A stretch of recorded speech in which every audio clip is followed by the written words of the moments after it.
Welcome to the MMA Fan Podcast. Ladies and gentlemen, I give you Stu and Blake. Hello and welcome to the MMA Fan Podcast. I'm Stu Whiffin. Joining me always, Mr. Blake Harrison. Hello. Hello, sir. How are you doing? I'm all right. You all right? I'm all right. We were just talking about the lighting situation in my room, and you suggested that if I could take like half of your tan, then we balance each other out. Because I basically look like I'm on death's door. I look very much like I'm about to be cast as a vampire in something because I'm so pale. And you are, I mean, it's proper Charles Oliveira now. The tan, the blonde hair. You look very Brazilian. Yeah, I mean, I'm from Essex, so I literally am the colour that my skin colour will get me straight into Sugar Rush on any episode of Towie. It's borderline orange. I promise I've not had a sunbed. It's authentic. Okay, so we're here to discuss UFC 291. This episode's come a little later in the week than we usually do, but that's because I was away.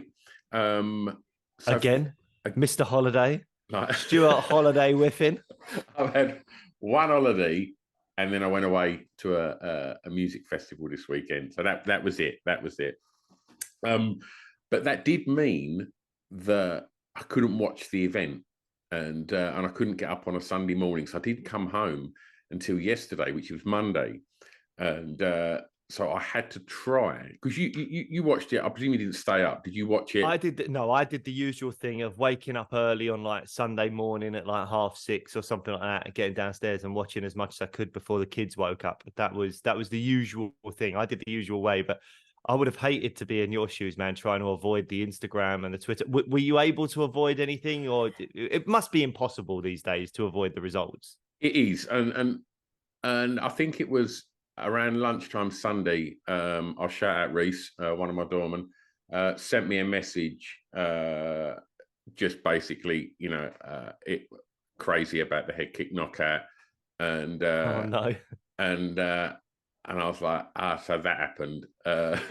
So did you tell him you didn't know? No, I'm telling him now. But is he fired? He's gone. Yeah, he's gone. Totally fired. He'll never work the doors again. But no, and I think people just presume because we're MMA obsessives that we'd obviously have seen it. But no, so I knew the Gaethje result, and then, needless to say, not leaving the festival site until sort of Monday afternoon. Things pop up, I've even on my personal socials, it's like I've got lots of people that are into MMA, and I follow fighters. So yeah, I did end up finding out quite a few of the results. But it's Tuesday today. I got up at 6 a.m. this morning, and I watched the main card. So I'm good to go, and there's plenty to talk about, right? There's loads to talk about. Yeah, I mean, I suppose the place to start is with the new BMF champ, Justin Gaethje. Salt Lake City and head kicks, man. What's going on? Don't know. That is absolutely mad. Who'd have guessed that? Who'd have guessed? Well, I'll tell you who might have guessed it, mate. I'll tell you who might have guessed it. Might have been little old Blake Harrison, baby. You know what? I thought I'd even set you up for it. I thought I'll set him up. I'll get in there first. Mate. You smug prick. You've been excited all weekend about this, haven't you? Yeah, absolutely. I can't because it happened, and then I was like, I'm sure I said that.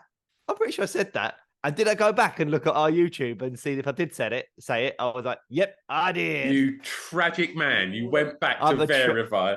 Yeah, I verified it. Because I was like, did I say it? Because I did a couple of things. I did like UFC Fight Day Focus last week. And I was like, did I say it on that? Or did I say it on the pod? And I said it on the pod. And I was like, that is going up, and I got to get that out there. I was well happy. But it's true. You watch that first fight, and there's hardly any head kicks that Justin throws. And the leg kicks were so just like the thing that were damaging Dustin the most. And so, yeah, it made sense to go high. He did. It worked. Yeah. And then, nailed the backflip as well. Jesus Christ. Do you know what, took Herb Dean out. Yeah, that was the thing. As he landed, I thought he literally, I watched it a couple of times. I think he almost skimmed Dustin's arm that was like on the floor still. I just thought, oh, that would have been terrible if he would have just kind of done the backflip and then just run over the top Landed of on his head. Dustin Poirier. Well, apparently, I was listening to something earlier that he'd been previously he'd been suspended when he was in World Series of Fighting, which I believe used to be the PFL before it became the PFL. And Justin Gaethje was in World Series of Fighting for a while before he joined the UFC, and he would do the backflip off the cage, and they suspended him because he got very close to hurting someone. Oh, really? Like doing a backflip. Yeah, apparently so. So yeah, but I don't think he's going to be suspended. I think he's just going to be applauded and lauded. Yeah. Phenomenal. It was a great first round as well. I mean, it kind of would. It's a shame it ended so quick. I mean, I would have liked that finish maybe in the fourth round or something like that, just to see more of it, because it already looked like it was starting to become a really exciting fight. I didn't expect to see Herb Dean give the people's elbow to Dustin Poirier when he came in to save him. Just like slipped over and went down on him. That sounds weird. Yeah, if you've seen it, you know what I mean. If you haven't seen it, maybe you don't, and you've got weird images in your head right now. But yeah, so do you have any thoughts on the actual fight, on the finish, other than wow? I mean, it was when they split the screen and they showed the Edward Usman next to it. It was like, holy shit! It is literally like for like the way they both went down as well. It was the setup, wasn't it? It was like that kind of like almost like a fake 1-2 to get them to lean into the kick, and they disguised the kick behind it. Loved it. Yeah, and I mean, I thought the first round was great. It was exactly what you expected. Proper back and forth between two people at the top of their game. Two absolute fan favourites. It was a shame that Poirier lost. He's really got to go some to finish the year. Champ. I think it's safe to say I can now acknowledge the fact that my prediction is no longer going to happen. Do you know what would be mad is if come October, Gaethje's not ready to fight. Oliveira goes out injured. Gaethje's not ready to fight. Volk's got a fight booked with Topuria, and then they're like, "Who can we call? Oh, Dustin, you can come in." Let's do it. And then the dream for Stu Whiffen is back on. But no, I think it's dead. It's dead. I mean, in my head, it's always been dead. But it's gone, mate. I mean, I love Dustin Poirier. I love Justin Gaethje, and what a fight this was. Like you say, the first round was everything that you wanted it to be. I agree with you. I'd like to have seen a few more rounds of that. And but what we did get was a spectacular finish. Now, what I loved about that is there weren't any real bad blood or anything like that leading up to this fight. I think there's so much mutual respect. Afterwards, again, the respect was there. Have you seen the footage where Dustin walks up to him afterwards? And they're chatting, and obviously they're just saying, lots of mutual respect. And then he says, we'll have to catch up and go for a drink, and I'll whip your ass at ping pong. It was like, maybe. Yeah, I love it. And do you know what? I'd love to see it if they did that as like an extra fight. Dustin Poirier versus Gaethje. The trilogy is completed on the ping pong table. I'd love a bit of that. A good bit of banter, having a few drinks, and them two playing ping pong. I think that'd be fantastic. They should do that. Would be fun content for the UFC. Pay Dustin and Justin a tiny bit of money and go, come on, let's go and do ping pong at some like really fancy place on some yacht. Dana White must have a yacht. Go and do it on Dana's yacht, on the ping pong table. Well, they won't be doing it on Connor's yacht. And no, because I mean, what is that? I wish that guy shut up. I just wish he'd shut up. He's like saying I'd slap Justin all over the place. It's like, do you know what, mate? Like, aren't you meant to be fighting Michael Chandler? Aren't you meant to be in the testing pool? Do you know what? I don't know if he's going to be fighting Chandler, man. I feel a bit sorry for Chandler. Chandler's gone through all this, the Ultimate Fighter, and done all this work, and I just don't think it's going to happen. It's not going to happen, and I feel a bit sorry for Conor McGregor, because I think it's just a bit tragic, isn't it? Like, every fight now, whoever wins, like he's calling them out, and it's always just like really badly put together tweets, and half of the time it's a load of old nonsense. And I just think, stop taking the eyes off of the people that are in there doing what you're meant to be doing. Like, either just retire or just put up or shut up. Do you know what I mean? It's like, because it just annoyed me. I just read that, and fair play to Gaethje. I'm not going to fight someone on steroids. Oh, he no-sold that fight. Like, it was Right. like, he's got no interest in it. You know, every other fighter you can think of be like, yeah, I mean, Oliveira was saying it. I'm sure loads of others have said it. Obviously, Michael Chandler's been campaigning for it for a long time. They've been wanting that McGregor fight because it's the big payday.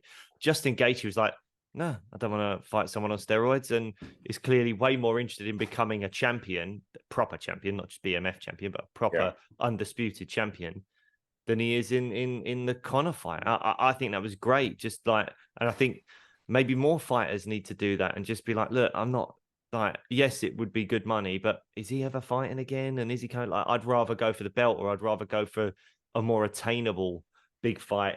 But in terms of Gaethje, is he guaranteed next? The winner of, so. I think so. Even if Oliveira wins against Islam, does that throw a bit of a wrench in the mix, as it were? Like, if Oliveira beats Islam, is Gaethje then definitely next, when he got whooped by Oliveira quite badly only recently? No, I don't know.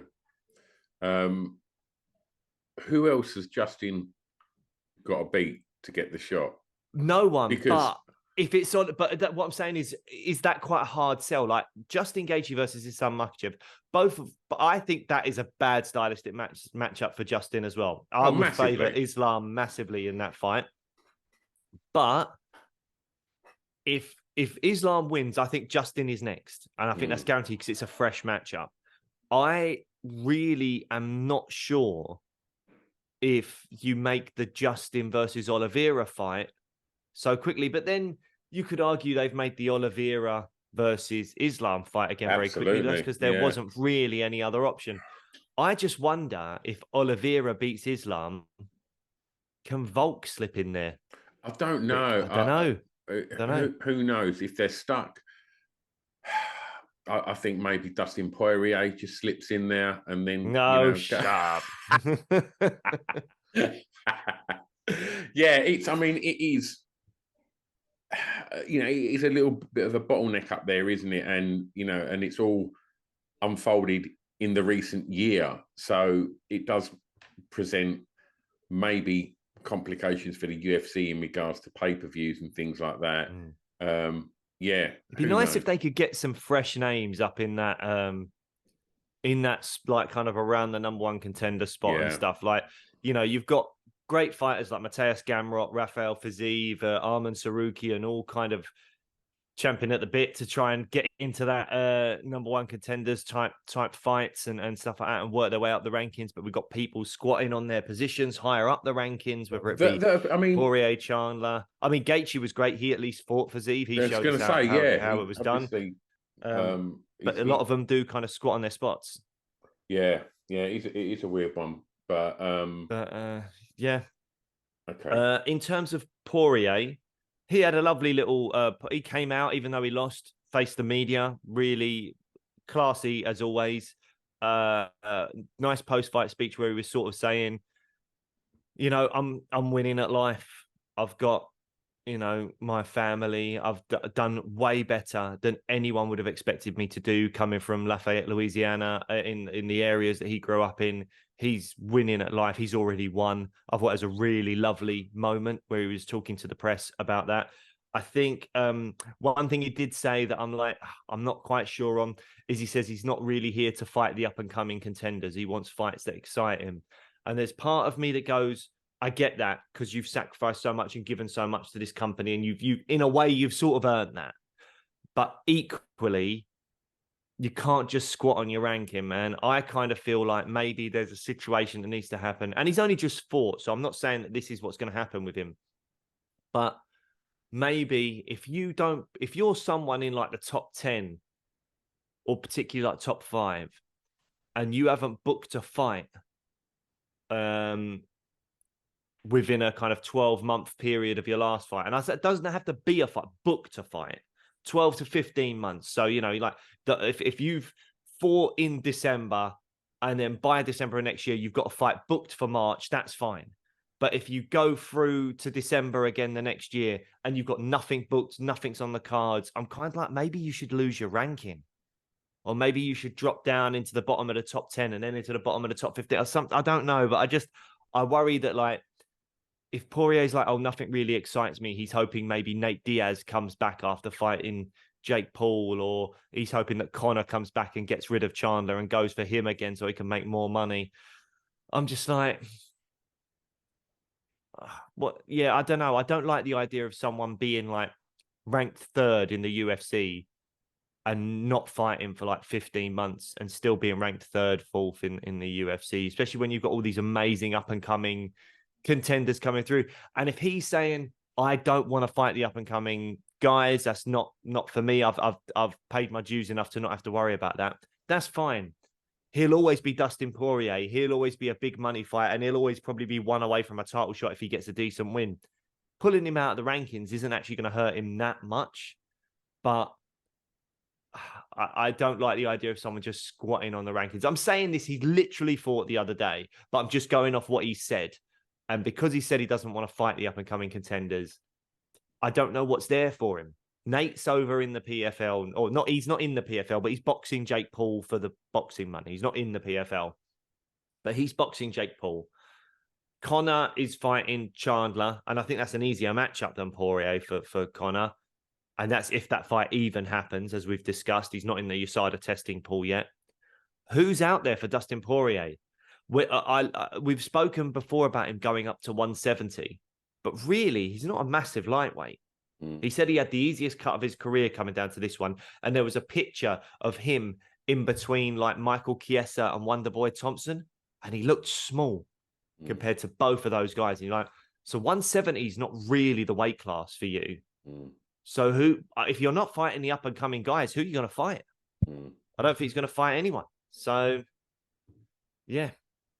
I totally agree. You know, as when we started this conversation and sort of spoke about that sort of bottleneck at the top of, you know, that stopping the, you know, with the exception of Gaethje, like, you know, you Fizievs and such, and Gamrot's like kind of making a real play for that you know, them top five ranking spots. And I do think that it is a 50-50 thing. Like Poirier's obviously earned his place within them rankings, you know, and has been a fantastic fighter and continues to be a fantastic fighter. But I do think that you can't just sit there and go, well, I'm not fighting any of them below me. It's like, well, there's nothing on the table in front of you. So what do you do? And if you don't want to fight that, then you should slide down the rankings. I totally agree with that.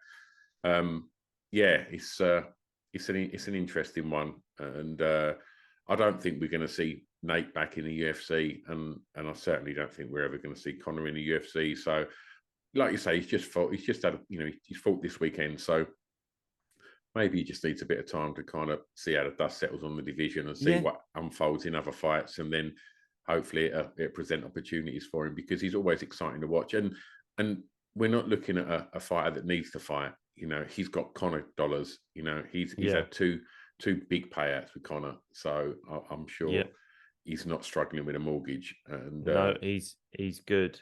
The one thing that could be a big factor is if Islam beats Oliveira and Justin fights Islam, and Justin somehow manages to beat Makhachev, the trilogy fight is there with Dustin and Justin.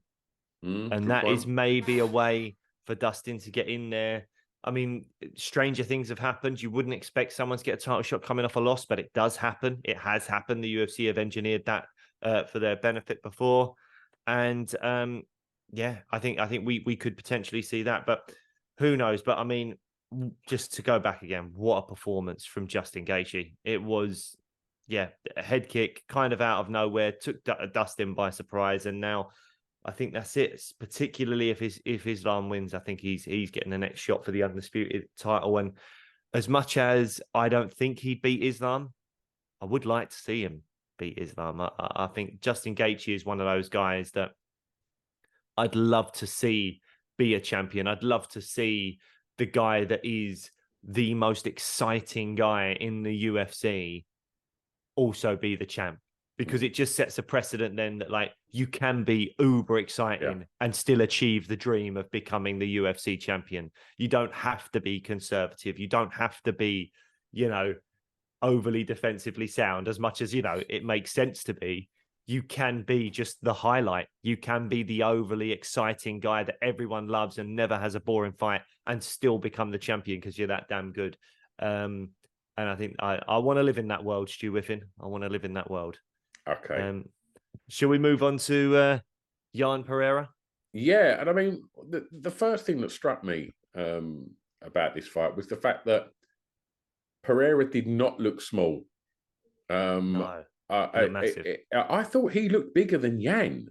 Yeah. Like, which I don't know what I was expecting to see, but this did not look like, you know, somebody that had moved up to light heavyweight. It looked very, very comfortable at that weight.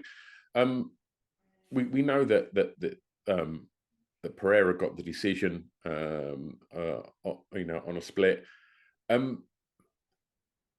Seeing the decision before I saw the fight, because I was away, all of the comments were saying that Yan won that fight.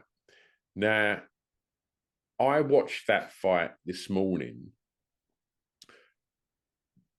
expecting to probably side with everything that I'd read. I didn't think that Jan Blachowicz won that fight. I thought Pereira done more than enough damage to win that fight. Was you comfortable with the decision? I felt like it could have gone either way. I don't think it was clear either way. I felt like it was a very obvious round one for Jan. He, you know, got the rear naked choke attempts. He had dominance and duration, but he didn't have much damage. Now, I actually sent a little message to Sean Sheehan, the judging aficionado. Shout out to Sean. And I asked him, you know, is that a 10-8 in round one? Because he had dominance and he had duration. And Sean was saying that technically you can give that a 10-8, but it's very rare that you would, because the damage is still kind of the most important thing. And it's very rare that a judge would give a 10-8 for that round. They would more likely give it a 10-9 because the damage is far more integral than the dominance and the duration. So if you had dominance and damage or duration and damage, that would have been a 10-8, but that's not the case. So that's why it was more a 10-9. But technically, you could have given it a 10-8. And maybe that's where a lot of people are getting a bit upset. But I think round one is clearly Jan. I think round two, for me, Pereira stole it, I think, towards the end by getting the damage. And Jan looked tired. I don't know if the altitude was getting to him, the elevation, and he was starting to gas out because he looked more tired than I think I've ever really seen Jan tired at the end of round two. And then round three, I felt like for a lot of it, it was quite 50-50. I didn't really see anyone running away with that round. So see, I thought Pereira absolutely outstruck him. And I know there was, obviously, Jan was trying some sort of takedowns. I think he did get him down in the end, didn't he? But done nothing with him. And when he did get it down, Pereira was on his back, like heel striking him from underneath him. Yeah, that's not really doing any damage. No, it's not. It's hitting him. It was certainly preventing Jan from doing anything, and he looked like he was gassed. And so I totally gave the 2 and 3 to Pereira. And so I couldn't really see. I didn't think it was as close as what you've just said.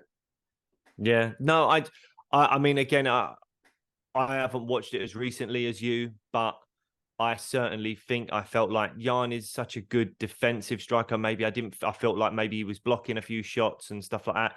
The kicks from both of them, the low kicks were doing really well. Both of them, I think, were landing calf kicks and stuff. I don't know. I think ultimately, though, it's the right result for the UFC, because as much as I think a lot of people like Jan Blachowicz, he is 40 years old. He's been around the block a few times.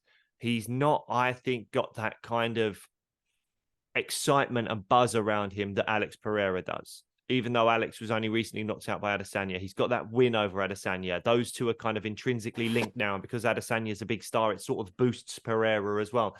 And I think Pereira, being the exciting striker that he is, having that sort of death touch, particularly at middleweight, what he's had before, I think the idea of Yuri Prochazka coming back and fighting for the vacant belt now against Alex Pereira, that is a fight I want to see. And I think that is a fight that most MMA fans will want to see, much more so than Yuri versus Jan. As much as I'm a huge Jan fan, I think he seems like a great bloke. Really interesting kind of stories and backstory and stuff like that.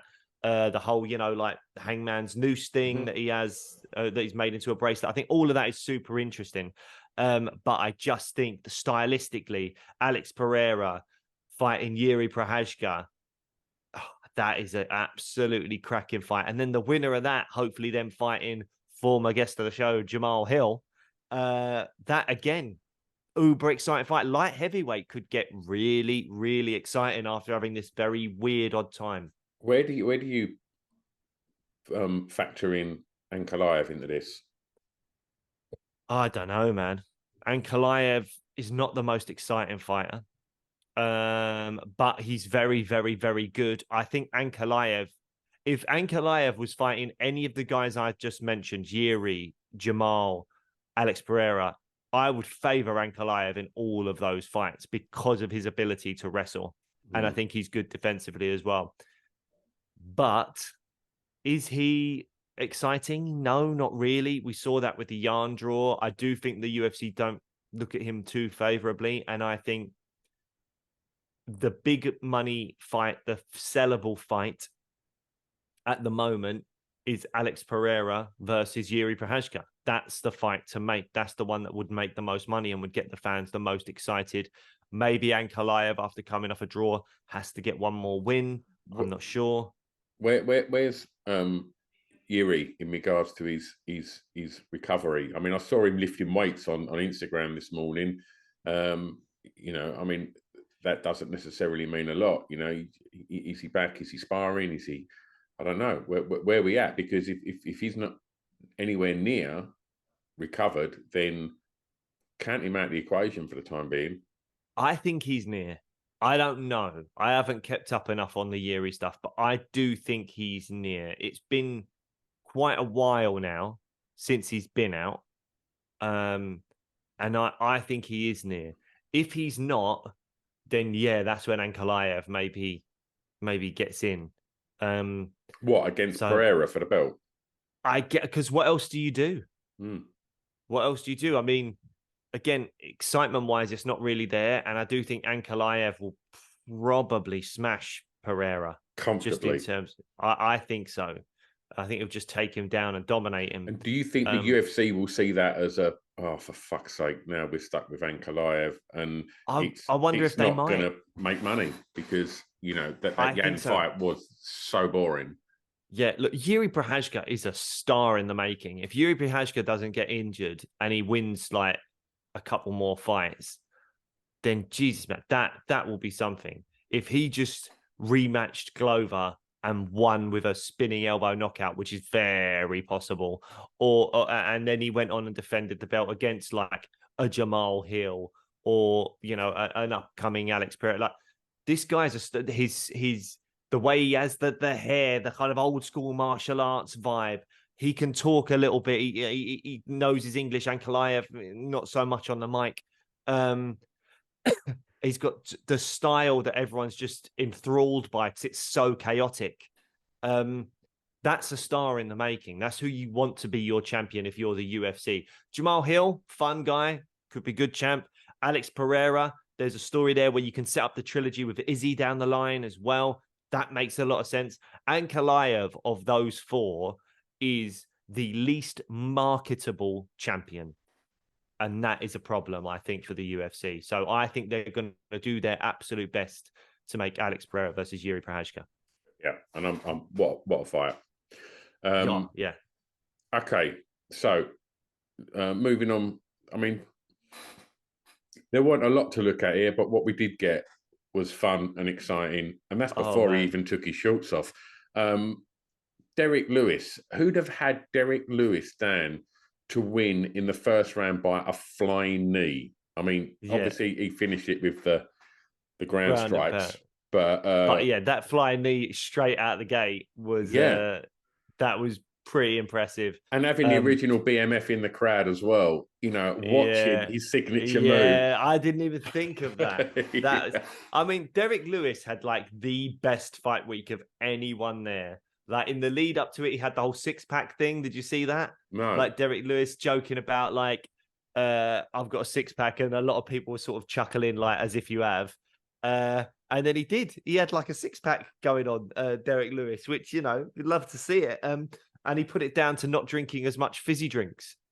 He was like, his coach was like, he loves a root beer apparently, and he stopped drinking the root beer and he moved on to like sparkling water. And his coach said, if you ditch the sparkling water as well and just have these ice drinks and stuff like that, you will have a 6-pack. And Derek said he didn't believe him, but then he did it anyway. So he had about 11 weeks of not drinking fizzy drinks, and boom, 6-pack. Wow. So there you go, folks. That's the secret. So I'm going to cut down on my Coke Zero intake now, I think. But yeah, incredible. And then, as you say, not just getting a phenomenal win when he was on like a 3-fight losing streak, I think, and people were starting to think, oh, is Derek Lewis done now?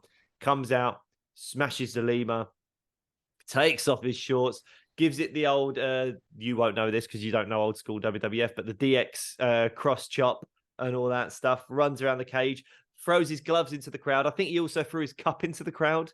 Like his, but I don't know who wants to be catching that sweaty old thing, but they're going to be catching a cup and enjoying that as a memento for the evening. I'm sure that sounds pretty fun. And then he really, I think, dropped the mic a little bit when he announced that this is the last fight on his contract. Did you know that? No. So Derek Lewis, I think, has put himself in an absolutely phenomenal position, because not only has he won in spectacular fashion, celebrating in spectacular fashion, he's already a character that the UFC and MMA fans love. We all love Derek Lewis. He's a really fun character. He's in great fights. He's a get or get got type fighter. UFC would be crazy not to give him an offer which keeps him. And normally it would probably be an offer not too dissimilar to what he's on. But hang on a minute. He's a heavyweight that's a free agent. And if he can make a step over to the PFL, he will get $2 million for one fight against Francis Ngannou. $2 million. There's no way the UFC is paying him $2 million for one fight. So he's in a phenomenal position. If you're Derek Lewis's manager, what are you telling him to do right now?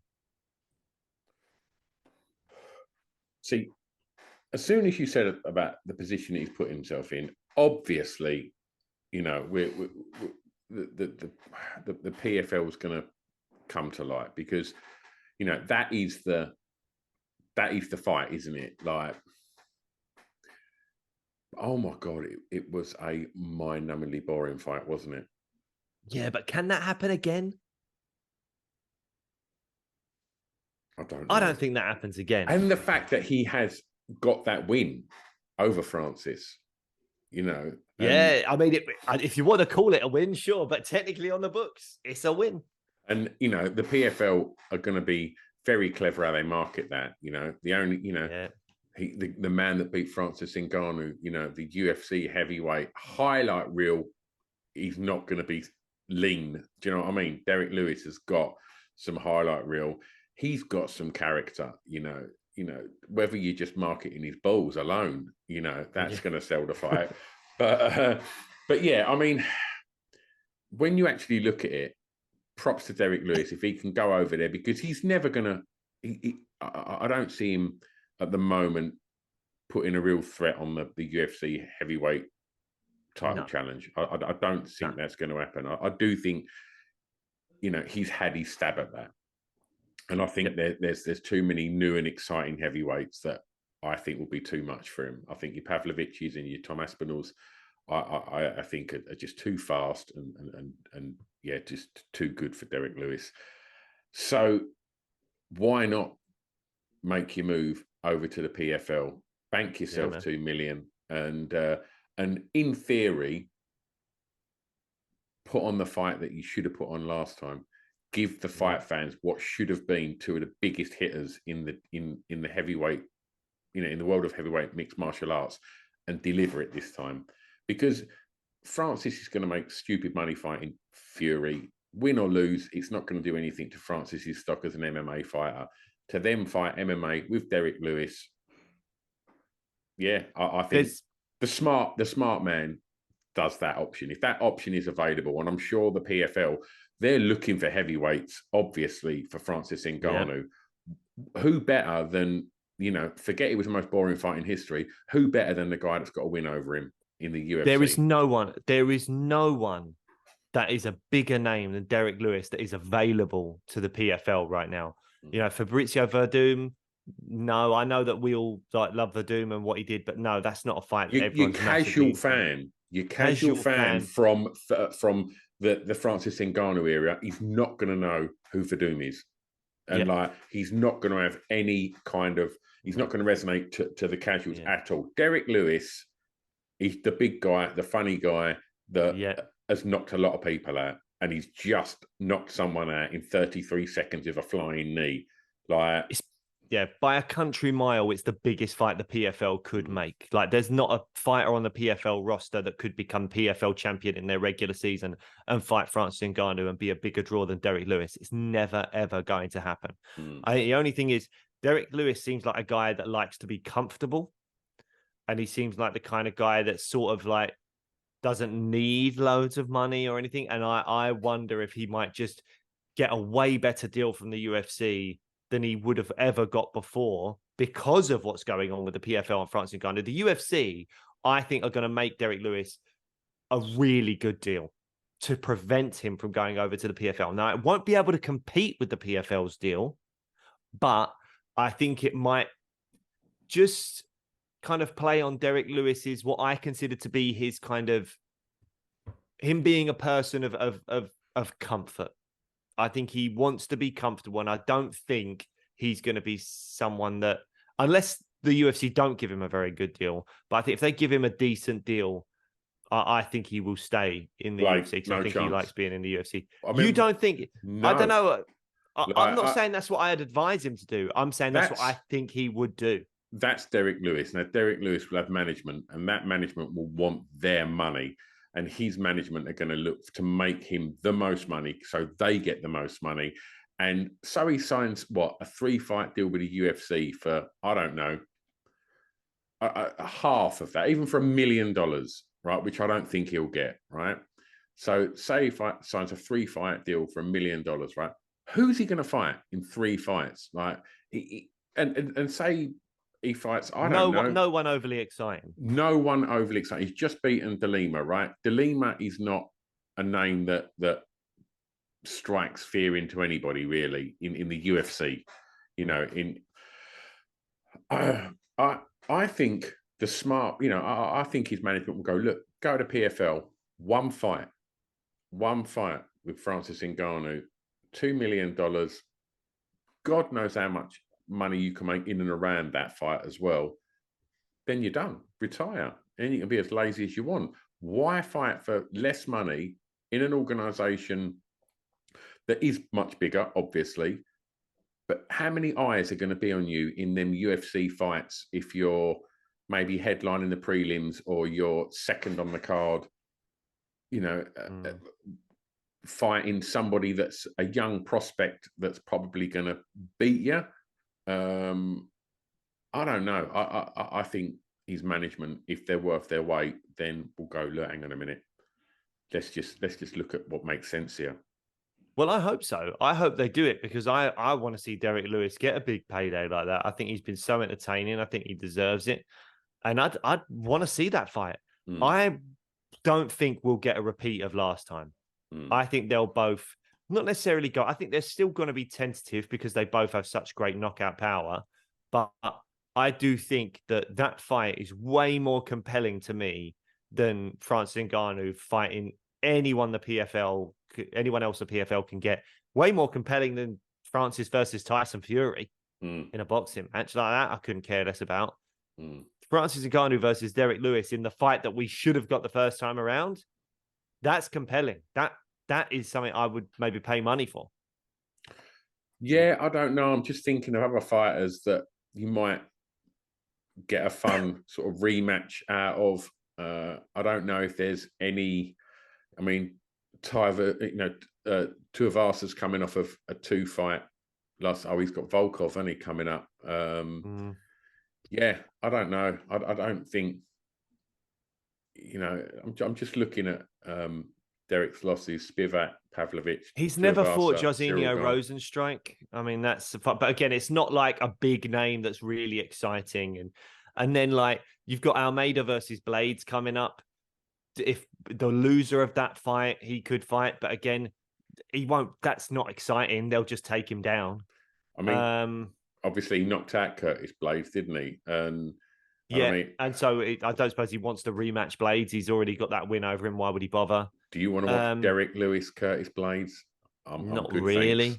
I think the only fight that I'd like to see him, I'd like to see him fight Tuivasa again, because I think they've got very similar fight styles, don't they? They're just sluggers, and it makes, and they've both got big personalities, so I'm down with that. But maybe if Ty loses in his next one, maybe that fight happens. I don't know. I don't really. What was his last win apart from Delima? Chris Dorcas. There's not a lot. It seems like he's got a ceiling, isn't he, Derek Lewis? Now he had his chance at the top. It didn't quite work out, and now heavyweight seems to have these elite level guys from like 1 to 6 that you're like, these are guys that Derek Lewis will never beat. Yeah. And then there's this little area underneath it where Derek Lewis is probably better than the guys ranked 15th, 14th, and below. But that area in the middle is sort of maybe where he belongs. So, yeah, I don't know. As I say, the Ngannou fight is certainly the one that makes the most sense financially. But we'll have to see. The UFC, I think, will fight hard to keep him away from that, because why would they allow this guy that, like, I mean, he's on, if you go onto the UFC homepage, Derek Lewis is on it. Not Justin Gaethje, Derek Lewis. And you're like, is that their way of showing him love? Is that their way of trying to be like, this is our guy and we're going to fight to keep him here? And they're not going to let him go without a fight for sure. And also, Derek Lewis might be thinking, oh, I could go over, fight Ngannou and then come back to the UFC. But the UFC will probably go, no, you leave, you're gone for good.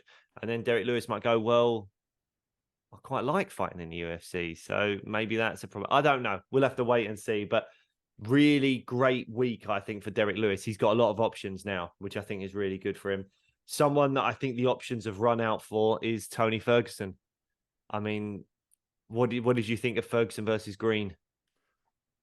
I just want to talk about Bobby Ryan Green, 36 years of age. Has anybody got better or faster hands than Bobby Green? They are unreal, like unreal. He's boxing, he's counter-striking, he's off the scale. Like Tony Ferguson. I don't know if I'm agreeing with this, but carry on. No way. Like, his boxing is phenomenal. And the fact that Ferguson, he does move very awkwardly. His fight style doesn't present himself where he's standing right in front of you. He moves in very weird angles. Bobby Green, within about 2 minutes, had sorted that out and had just was unloading. His straight left hands were fucking awesome. I thought it was an absolute masterclass. I mean, you say that, what's left for Tony is, he's an older fighter and he's come off some losses. So's Bobby Green. But Bobby Green did not look like a fighter that was slowing down. Who was his recent losses? Makachev, and who beat Bobby Green last time out? Did he lose to Drew Dober? I mean, last time out, didn't he have a no contest against Jared Gordon? That's the clash of heads. That's right, yeah. But before that, yeah, Drew Dober knocked him out, didn't he? But yeah, I thought, did you not think Bobby Green looked fantastic?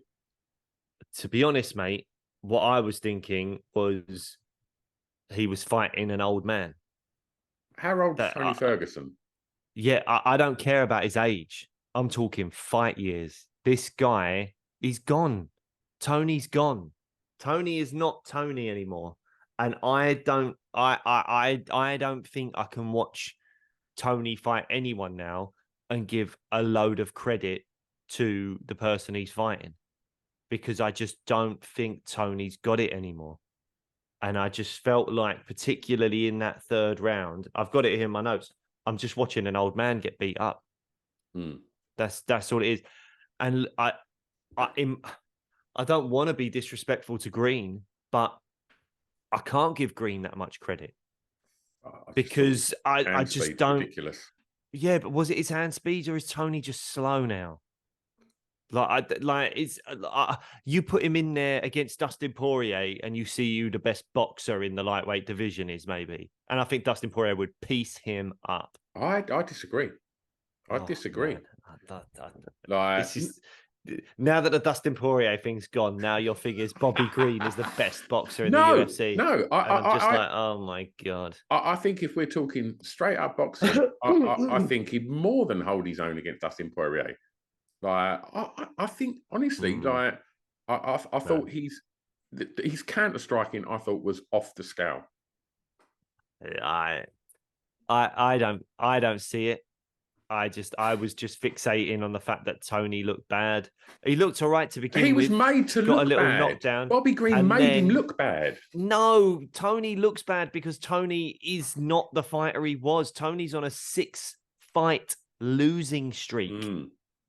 Tony is not the fighter. That's what makes Tony look bad, is now Tony. Like, I'm watching Tony, and we said it beforehand. We said it in the preview show. We were like, I'm seeing Tony Ferguson's name on this card, and it makes me feel uncomfortable. Tony Ferguson, the only person I'm interested in seeing Tony Ferguson fight in a fair fight could be either Conor McGregor or Nick Diaz. That is who Tony Ferguson is on the level of right now, in my opinion. I mean, we saw Nate Diaz, who, let's be honest, Nate Diaz ain't nowhere near a belt. Nate Diaz is not, a lightweight or welterweight top contender. Bobby Green is like a top 15 ranked lightweight in a stacked lightweight division. Nate Diaz, no, I'm sorry, no. So you think Bobby Green versus Nate Diaz, Bobby Green would piece up Nate as well? In a 3-round fight, I think Bobby Green wins that fight for sure. Okay, and Conor? What, Conor versus Nate or Bobby Green? Bobby Green. Well, we don't know who Conor is anymore. So I don't know. I think there's smart money on Bobby Green in that fight, but I don't know. I think I like to think Conor would win that fight because, again, I think it would be predominantly boxing, and again, I think Conor's probably a better boxer than Bobby Green. But yeah, I don't know, man. We just saw this in very different ways. You were looking at this, seeing loads of positives for Bobby Green. I was looking at this and just seeing all the negatives for Tony Ferguson. Like, this is like a friggin' Tony's career now should be made into some kind of Shakespeare play called The Tragedy of Tony Ferguson. The guy was on the guy was on a 12-fight win streak and never fought for an undisputed title. He became an interim champ and still never fought for an undisputed title. He was scheduled to fight who a lot of people see as the greatest lightweight ever in Khabib Nurmagomedov on like 3 or 4 occasions or whatever it was. And every time something happened, he was wearing sunglasses indoors and tripped over a cable. Khabib was eating tiramisu when he couldn't make weight, or like whatever the hell it is. All of these stupid things that meant that we couldn't get the Khabib fight. And then all of a sudden he has yet another interim title fight when he didn't get his undisputed title shot after already beating Kevin Lee for the interim title. He should have got an undisputed title shot. He didn't. Then he has to have another interim title fight with Justin Gaethje and gets absolutely smashed up to bits. Herb Dean waving it off in the 5th round when he's clearly like sort of knocked out on his feet, shaking his brain to try and get it right again. And then he fights killer after killer in Oliveira, Dariush. And then he takes, I think, a slight step down and fights Michael Chandler, wins that 1st round, and then bang, front kick into oblivion, completely rocked his brain. This is a guy now that you're like, he's always been a bit wacky, but now you're starting to worry about his health when stuff like this happens. And then he's meant to be fighting Li Jingliang in the undercard of the Nate Diaz-Chimaev fight. The stars align for him to finally get a fair matchup against Nate Diaz, who, let's face it, they looked like they were probably on a similar level. That's the fight everyone really wanted to see, Nate versus Tony. And he still kind of got done. I don't remember the fight very clearly, but I don't remember him having that much success. And then he's taken a huge step down again in terms of name value to fight Bobby Green. Looked all right for 2 minutes. Yes, there was an eye poke, which you could discuss and say changed the face of it. Tony's put out a statement saying that the eye poke massively affected him and that Bobby Green has got a history of doing stuff like this. And he was doing really well until that. I don't know. If this was Tony's first loss in a while or even second loss, I'd say maybe there's something to that. But on a 6-fight losing streak, no, man, this is a real shame. We've seen this guy put his blood, sweat, and tears into this sport. 12-fight win streak, as I say, interim champion. How he hasn't got the undisputed title shot because of politics and the Conor McGregor stuff and all of that is such a shame. It's such a shame for him. It's a shame for us as fans. It's really not a good thing. And now look at him. And he won't ever give up. I don't think Tony is ever going to... You listen to him speak in the media weeks and how, like, I've changed this. I'm only like a few fights away from a title shot. It's like, Tony, mate, you're not. You're not a few fights away from a title shot. You need your people around you to tell you it's over. It's done. You were brilliant. But it didn't quite happen for annoying reasons like politics. It's done. And it makes me feel sad for him. It really does. But I think it's over. And I think if he keeps getting in there, then we're going to see someone with some severe CTE issues in a few years' time. I don't want to see it. Bit of a tirade there, wasn't it? You need a moment to compose yourself after all that. Yeah, no, I mean, in fairness, I thought in that 1st round, I thought Ferguson looked really good. I thought he looked fine. I thought he was, he was teeing off a bit, and maybe he's 39, Tony. So I guess if all of your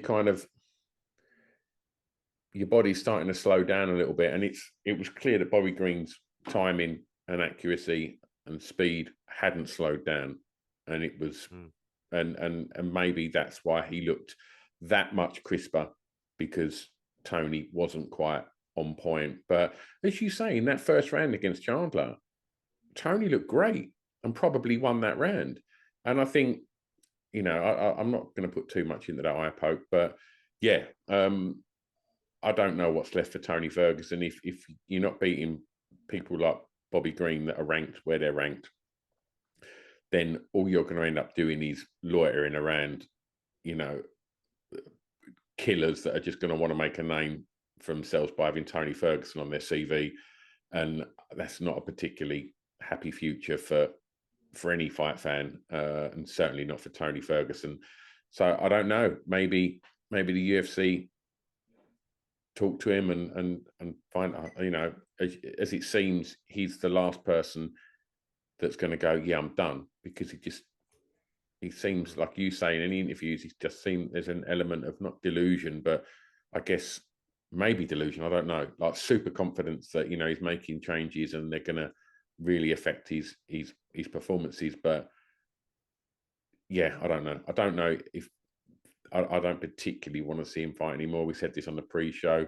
He just got absolutely took apart by Bobby Green. I don't really see that there's anything left in the UFC for Tony Ferguson. No.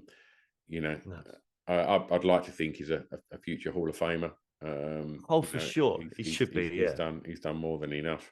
But yeah, okay. Bobby Green. Yeah, before we move, Go on, Bobby Green. I just wanted to say, you were talking about him, and you think he'd be a better boxer than Poirier. Just looking back at Bobby Green's record, he's got a loss to Dustin Poirier here. First round via punches. So just putting that out there, Stu Whiffen. Putting that out there, mate. All right. Well, let's move on to the last fight that I saw. Because Holland Chiesa. I mean, whoever Kevin Holland's shipped in to work on his takedown defenses, buy that man a beer, because I know it's been a long time since we've seen Chiesa in the octagon. I thought Kevin Holland looked great.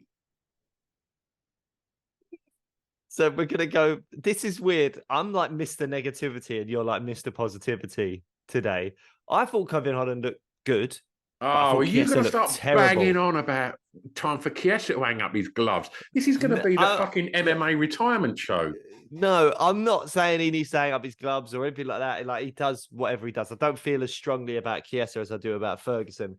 But what I would say was, if you watch that fight, Chiesa looked... His takedowns looked laboured. He looked scared. He looked like Holland maybe clipped him once early on, and that was it. Holland was really low and showing that uppercut a lot, and I think it landed early. And I think Chiesa was either rattled or really surprised by the power.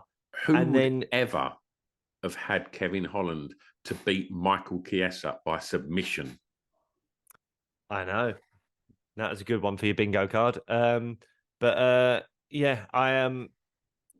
I don't know, man. It just seemed to me like Chiesa looked like someone that had been out the cage for 2 years. He didn't, as you say, the takedowns looked laboured. He looked very tentative and slightly fearful is the wrong word. I don't know. He just looked tentative. He looked tentative in there, and Holland was able to kind of do whatever he wanted, really. And then the D'Arce choke just really presented itself quite easily to him.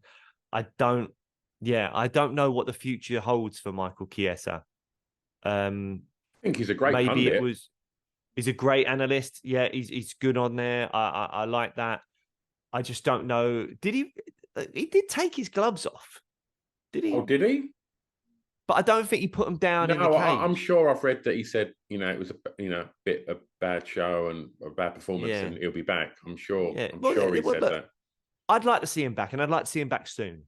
Because I think that, ring rust for some people is a real thing. And maybe that was what was going on.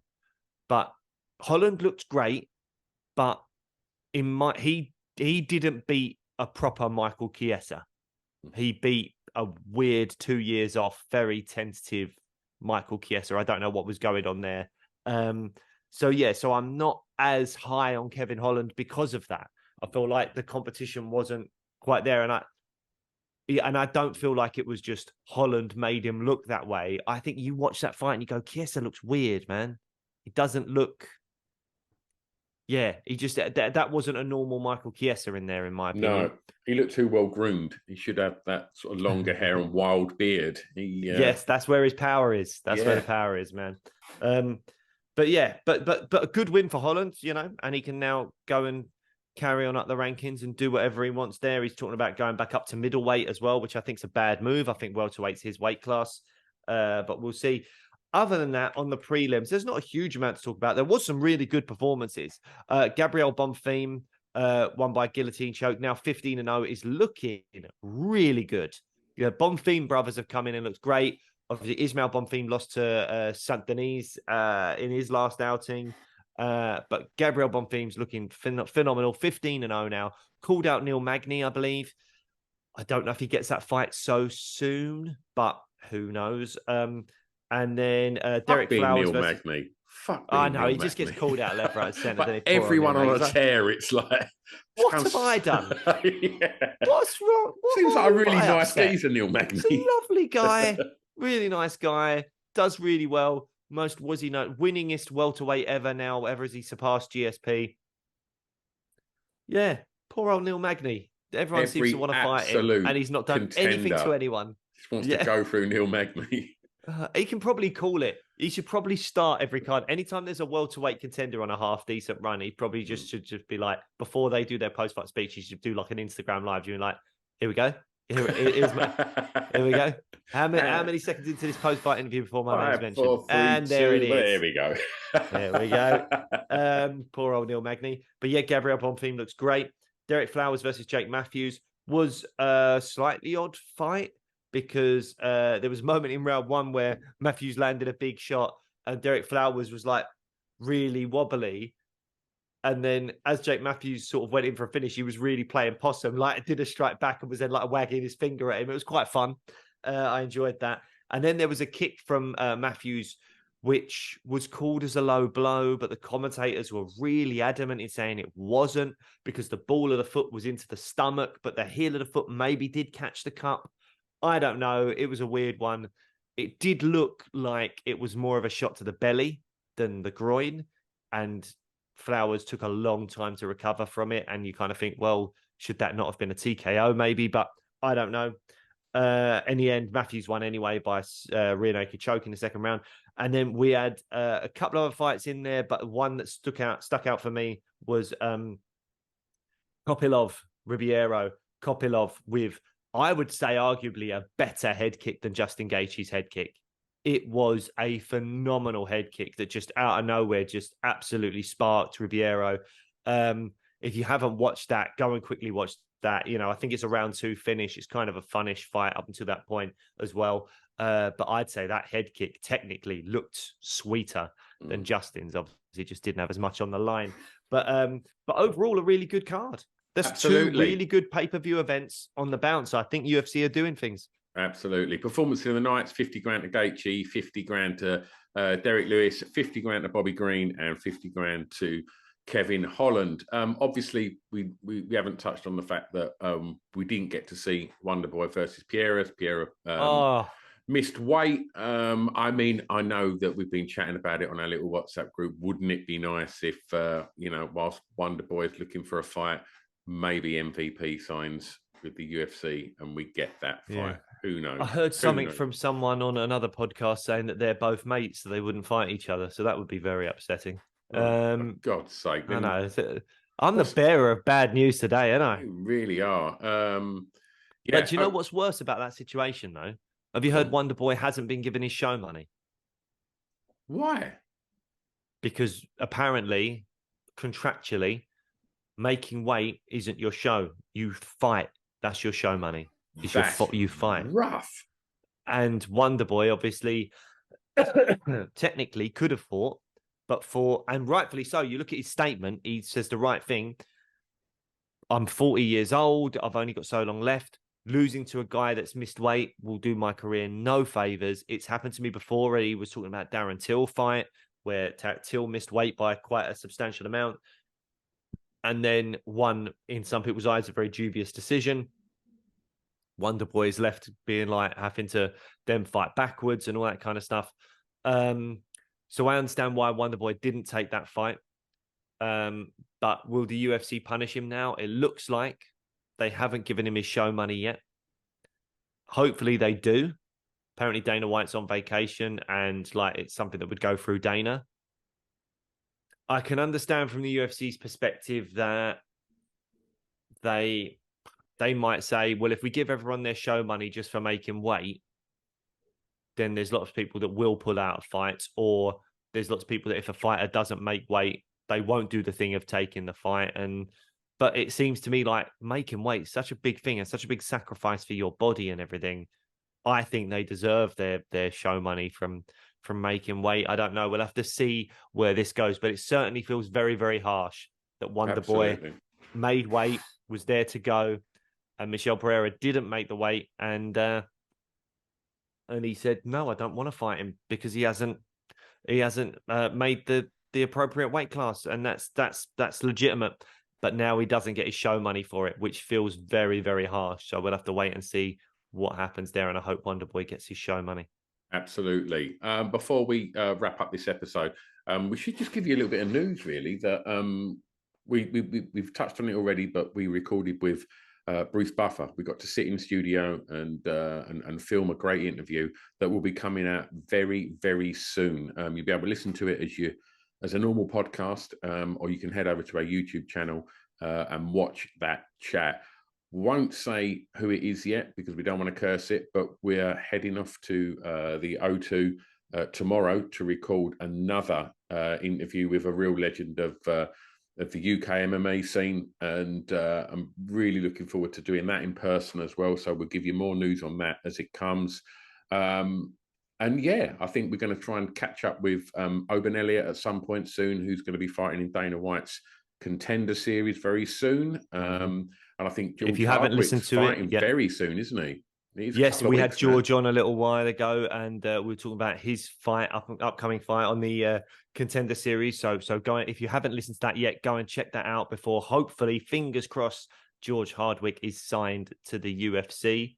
The other thing that we haven't mentioned in this episode is our partnership with GamCare. And GamCare, a phenomenal charity that help people that are suffering with gambling addictions. And if you are someone that gambles and thinks maybe you're gambling too much and you're suffering with an addiction, or if you're a friend or a family member of someone that is suffering with gambling, GamCare can really, really help. They have a 24/7 helpline, and the number is 0808 802 0133. That's 0808 802 0133. That's the phone number, the 24/7 helpline. If you're not comfortable actually speaking to someone on the phone, they have like one of those pop-up kind of like instant chat boxes on their website as well. You can go to that and talk to someone there, and people will be there to help you. They can provide you with counseling sessions for free, and they can get it done very, very quickly and get you some counseling to help you with your addiction or help you with dealing with the fact that a loved one is addicted to gambling. It can be a very, very detrimental thing. It can be really damaging, and GamCare are doing a lot to help people. And the website is gamcare.org.uk. That's GamCare.org.uk. GamCare. So yeah, I think we're is nearly there done. anything else we need to discuss? Yeah, just the fact that if you don't follow us on social media, we're on Twitter and Instagram and Facebook. I would suggest that if you're on Instagram, go and follow us on there, because we kind of post most on there. And if you haven't subscribed to the podcast or subscribed to our YouTube channel, those little things really do help this podcast grow. So if you can give us a subscribe, and why not drop us a comment over wherever you get your podcasts or on YouTube, that'd be great. Blake mentioned in the show, the former guest of the show, Jamal Hill. If you've not really sort of checked out the back catalogue of this podcast, go and do so, because not only have we had Jamal on, we've had Alexander Volkanovski on twice. We've had a real who's who of the UK scene as well, you know, from Tom Aspinall to Paddy, you know, and everybody really, that Michael Bisping.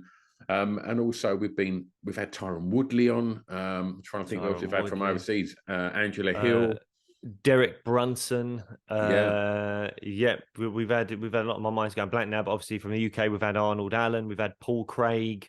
We have had a plethora of cage warriors, fighters and champions as well, and ex-champions like your Nathaniel Woods and George Hardwick, Harry Hardwick, Oban Elliott, as we've mentioned, Sam Creasy. God, my mind's going blank. We've had loads. Angela Hill, American UFC strawweight. Great chat with Jordan Fucenic. Go check that one out. Jordan Fucenic. Mark Goddard, the man in the center of a lot of these fights. Mark Goddard. Dan Hardy.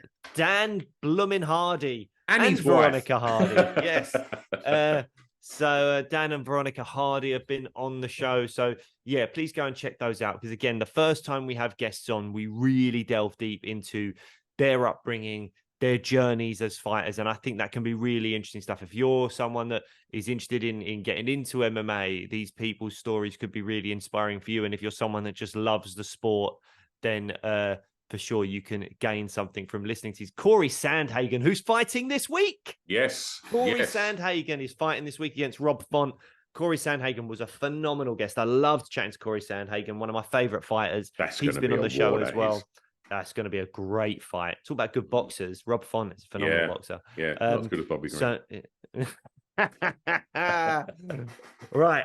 I think we're done. We've name dropped enough. Absolutely. We'll see you next time. Bye, guys.